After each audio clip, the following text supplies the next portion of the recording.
Hi guys, আমরা রবিবার রাত্রে করেছিলাম সেদিন পিকনিক পাড়ার কয়েকজন মিলে। আর শুরুতেই কিন্তু হচ্ছিল এখানে গরম গরম পকোড়া ভাজা, কারণ সেদিন রাত্রে খুব ঠান্ডা পড়েছিল।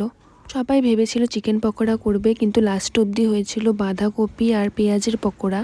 তারপর কিন্তু কেউ বানাচ্ছিল গরম গরম চা, আর কেউ বানাচ্ছিল পকোড়া, আর বাকি সবাই কাটছিল সবজি। তারপর সবাই বলল যে গরম গরম পকোড়া খেতে, আর পকোড়া কিন্তু ঠান্ডা হলে একদম ভালো লাগে না, তাই আমি গরম গরম পকোড়া খাচ্ছিলাম। আমি না, সবাই খাচ্ছিল গরম গরম পকোড়া আর সাথে চা।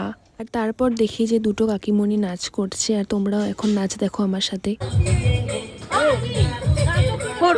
আর তারপর শুরু হয়ে গেছিল রান্না। আর রান্না কিন্তু আমি বাদে সবাই মিলেমিশে করছিল, আমি খালি বসে বসে ব্লগ বানাচ্ছিলাম। আর রান্নাগুলো কিন্তু সবই এত টেস্টি হয়েছিল যে কিছু বলারই নেই। তারপর রান্না হয়ে যাওয়ার পর এখানে ভাত নামাচ্ছিল, আর শুরুতে খেতে বসেছিল সব বাচ্চারা, কারণ অনেক রাত হয়ে গেছিল। আর তারপর বসেছিল সব বড়রা। আর তোমাদের নেক্সট ভিডিওতে বলবো যে খাওয়ার মেনুতে কি কি ছিল। তো ভিডিওটা আজকে এই পর্যন্তই। Bye bye.